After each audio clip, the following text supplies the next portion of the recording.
Good morning बच्चों। आज first year की पहली क्लास है अपनी और इस सबसे पहले अपने सवाल के बारे में अध्ययन करेंगे। सवाल को अंग्रेजी में एल्गी कहते हैं और ये धरती के ऊपर सबसे ज़्यादा पाई जाती है और सबसे ज़्यादा ऑक्सीजन छोड़ने वाली जो पादप है वो भी अपने एल्गी है। ये क्वेश्चन नीट के में भी पूछा जा चुका है। तो सवाल के अध्ययन को सवाल विज्ञान भी कहते हैं और फाइकोलॉजी भी कहते हैं। सवाल को एल्गी कहा जाता है और एल्गी सबसे पहले लीनियस नामक वैज्ञानिक ने दिया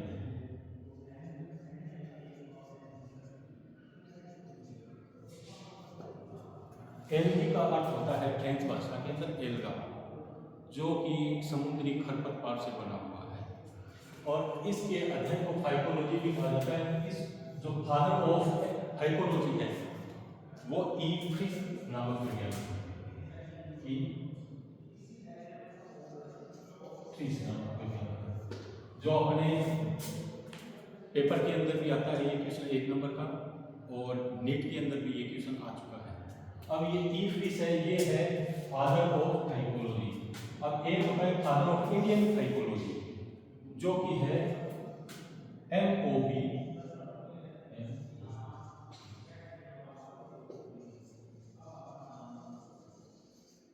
MOP अयंगर,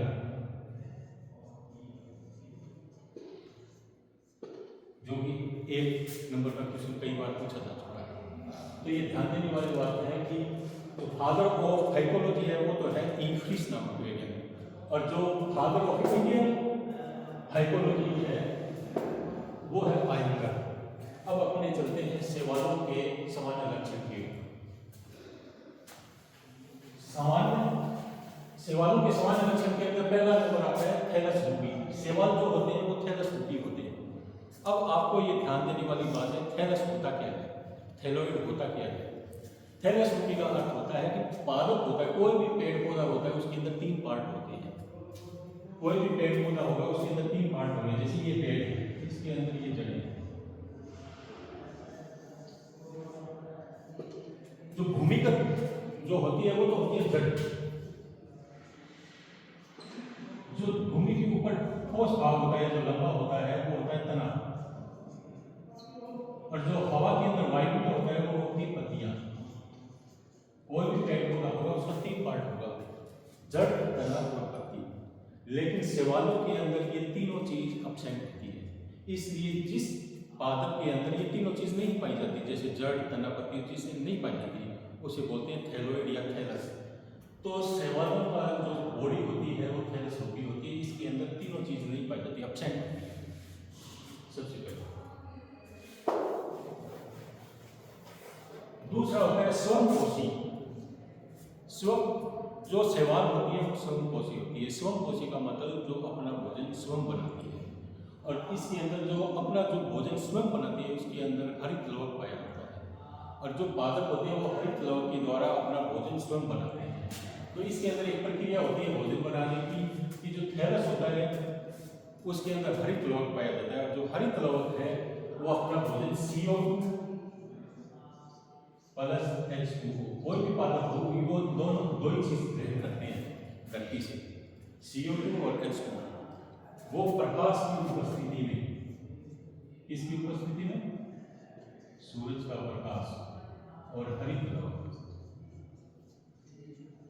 क्लोरोफिल, इसकी उपस्थिति में वो अपना भोजन बनाते हैं। इस भोजन बनाने के दौरान इसके अंदर निम्न चीजें बनती है, 6C6H12O6 ग्लूकोज, इसमें साथ में बनता है H2O, तीसरी चीज बनती है ऑक्सीजन और चौथी बनती है एनर्जी। इसके अंदर ये 4 चीज बनती है। तो धरती के ऊपर जो सबसे ज्यादा ऑक्सीजन रिलीज करने वाले जो पादप है वो है शैवाल। अब आपके माइंड में आए कि पेड़ पौधे भी काफी बड़े बड़े होते हैं, ये ऑक्सीजन रिलीज इतनी क्यों नहीं करते? तो आप गौर करने वाली ये बात है कि जो शैवाल होती है वो पूरी धरती के ऊपर पाई जाती है, क्योंकि धरती के ऊपर 75% जल होता है, समुद्र, प्लस 25% जो ठोस भाग है उस पर मानव रहते हैं। तो ये जो 75% है उसके अंदर भी ये एल्गी होती है। ये नीट के अंदर भी आया हुआ क्वेश्चन है कि सबसे ज्यादा रिलीज करने वाली ऑक्सीजन करते हैं वो कौन से पादप होते हैं, वो होगा शैवाल।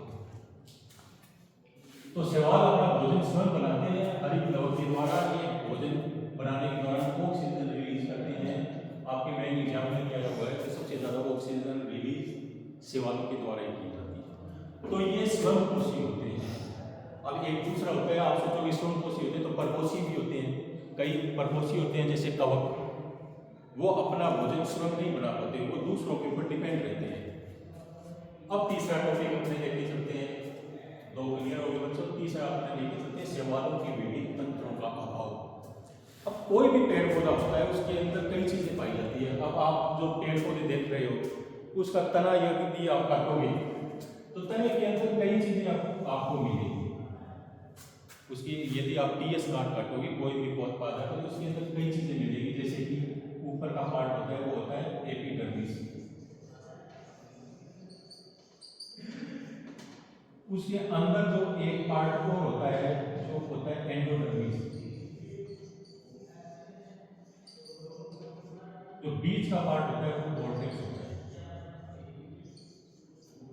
और इसके अंदर एंडोडर्मिस के अंदर भी पेरिसाइकिल होता है, जाइलम होता है, फ्लोएम होता है, ये सारी चीजें पाई जाती है। लेकिन जो ये पादप होते हैं इस पादप के अंदर शैवालों में इन सारी चीजों का अभाव होता है। न इसमें एपिडर्मिस पाया जाता, न एंडोडर्मिस पाई जाती, न कोर्टेक्स पाया जाता, न जाइलम और फ्लोएम, कुछ भी नहीं पाया जाता। अब अपने आते हैं चौथे पॉइंट के ऊपर, सेल वॉल। अब जो इस सेल वॉल होती है शैवालों की, वो सेलुलोज की बनी होती है। चौथा पॉइंट अपने आते हैं भोजन। शैवालों के अंदर भोजन सिर्फ स्टार्च के रूप में ही उपस्थित रहता है, तीसरी चीज नहीं है। ये कई बार क्वेश्चन आ भी चुका है 1 नंबर में। शैवालों के अंदर भोजन किस रूप में रहता है? ग्लूकोज के अंदर, स्टार्च के रूप में, प्रोटीन के रूप में, वसा के रूप में। तो आपको थोड़ा ध्यान करना है, स्टार्च के रूप में ही बताना है। अब आपने मेन टॉपिक कहते हैं शैवालों में जनन। शैवालों में जनन 3 प्रकार से होता है। शैवालों में जनन होगा बच्चों 3 प्रकार से, कायिक जनन, अलैंगिक जनन और लैंगिक जनन। अब कायिक जनन, अब अपने आप के बच्चों टॉपिक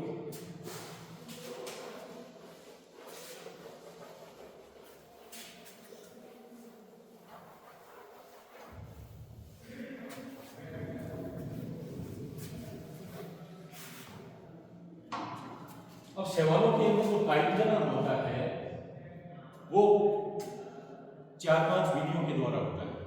सबसे पहले जो शैवालों के अंदर जनन होगा वो खंडन विधि के द्वारा होगा।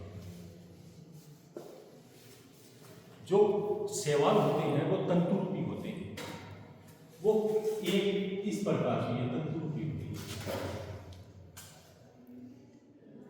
तो खंडन विधि के द्वारा ऐसा होगा। कई बार क्या होता है दुर्घटनावश ये क्या होते हैं, खंड टूट जाते हैं। तो ये टूटने पर क्या होते हैं, जल के अंदर अलग अलग चले जाते हैं। तो प्रत्येक खंड एक नया पादप तंतु बनाता है। इसलिए पहला हो गया खंडन विधि के द्वारा।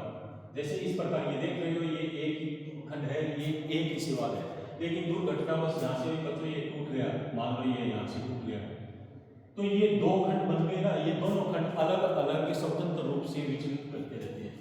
तो ये अलग अलग खंड अलग अलग पादप के रूप में दर्शाएंगे। नेक्स्ट अपना आता है कोशिका विभाजन के द्वारा। कई बार ये तंतु क्या होते हैं, कोशिका विभाजन करके और नया खंड बना लेते हैं। इसलिए ये दूसरा हो जाता है कोशिका विभाजन के द्वारा। कोशिका विभाजन के द्वारा।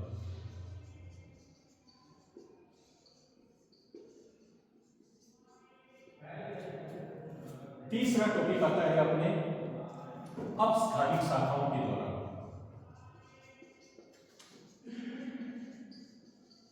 अपस्थानिक शाखाओं के द्वारा।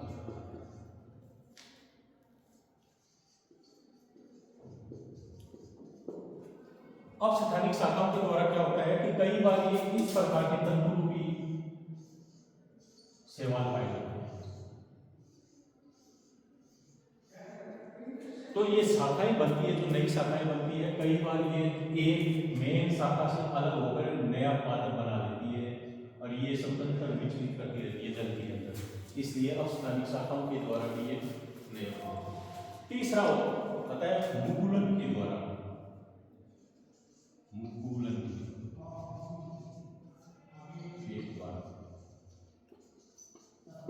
मुकुलों ने एक अतिवर्ती होती है, जिस प्रकार जीवों में भी ये होता है। जैसे एक हाइड्रा है, एक हाइड्रा का अगर आपने जूलॉजी पढ़ा होगा, ये हाइड्रा है आपको, और इसकी कई शाखाएं होती है। ये एक प्रकार का जीव होता है। इसके अंदर क्या होता है कि एक मुकुलन बन जाता है।